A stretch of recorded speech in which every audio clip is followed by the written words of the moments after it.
नमस्कार दोस्तों, आज बात करेंगे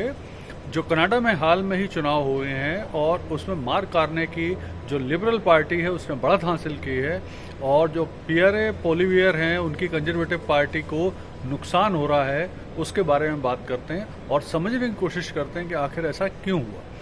तो देखिए, इसके पीछे कई रीज़न हैं जिसकी वजह से जो मार्क कार्नी है और उनकी लिबरल पार्टी है वो अचानक से पिछले 3 महीने में काफ़ी लोकप्रिय हो गई और जो पियरे पोलिवियर जो लगातार लीड ले रहे थे कंजर्वेटिव पार्टी के, वो पीछे रह गए और यहाँ तक कि वो खुद अपना चुनाव भी हार गए। और इस जो कनाडा के चुनाव हुए हैं इसमें एक और इम्पॉर्टेंट डेवलपमेंट हुआ है कि जो एनडीपी थी, new development party, Jagmeet Singh की जो खालिस्तान समर्थक थे,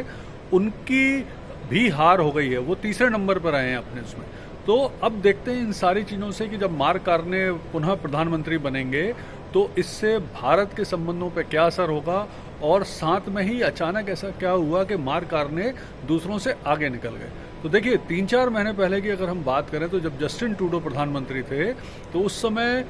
ना सिर्फ वो बहुत अलोकप्रिय हो गए थे कनाडा में, बल्कि जिस तरह से ट्रंप उनको चढ़ा रहे थे, कनाडा को 51वां राज्य बोल रहे थे अमेरिका का, इसके अलावा वो काफ़ी बेइज्जती भी कर रहे थे ट्रूडो की।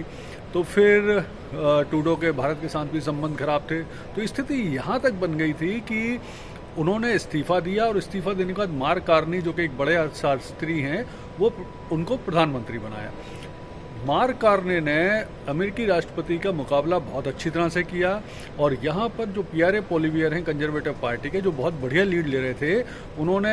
डोनाल्ड ट्रंप का थोड़ा समर्थन किया। डोनाल्ड ट्रंप के साथ उनकी दोस्ती काफ़ी पॉपुलर रही। इसके अलावा उन्होंने जो डोनाल्ड ट्रंप ने 51वां राज्य बनाने का बोला था कनाडा को, उसका समर्थन कर दिया, जिसकी वजह से उनको वो अलोकप्रिय हो गए, उनकी हार हुई और कनाडा में अचानक से देशभक्ति का एक ऐसा उबाल आया कि जिसने मार्क कार्नी को लगभग अब जिता दिया है। उनके पास हालांकि 1-2 सीटें कम है, लेकिन वो अभी कुछ चुनाव के नतीजे आना है जिससे वो सीटें भी उनको मिल जाएंगी। तो अब हम देखते हैं कि भारत को इससे क्या फ़ायदा। तो देखिए, मार्क कार्ने एक भारत के समर्थक माने जाते हैं, तो निश्चित है भारत के संबंध अच्छे होंगे। हो सकता है भारत की जो कंसर्न है कि कनाडा में बहुत सारे भारतीय जो खालिस्तानी हैं वो छुपे हुए हैं, भारत के जो अपराधी हैं वो छुपे हुए हैं, वो ठीक हों। जो भारतीय स्टूडेंट हैं उनको लेकर जो प्रॉब्लम हो रही है,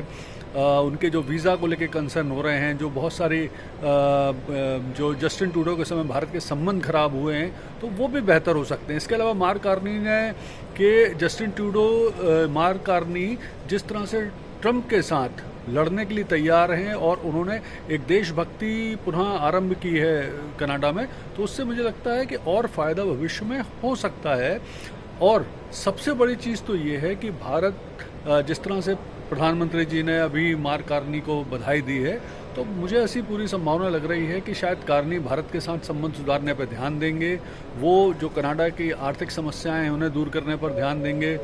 अन्य देशों के साथ जो उनके संबंध खराब हुए हैं उनको ध्यान देंगे। तो ये कुल मिला के स्थितियाँ बन रही हैं जिन्हें हम निश्चित तौर पर कह सकते हैं कि आने वाले समय में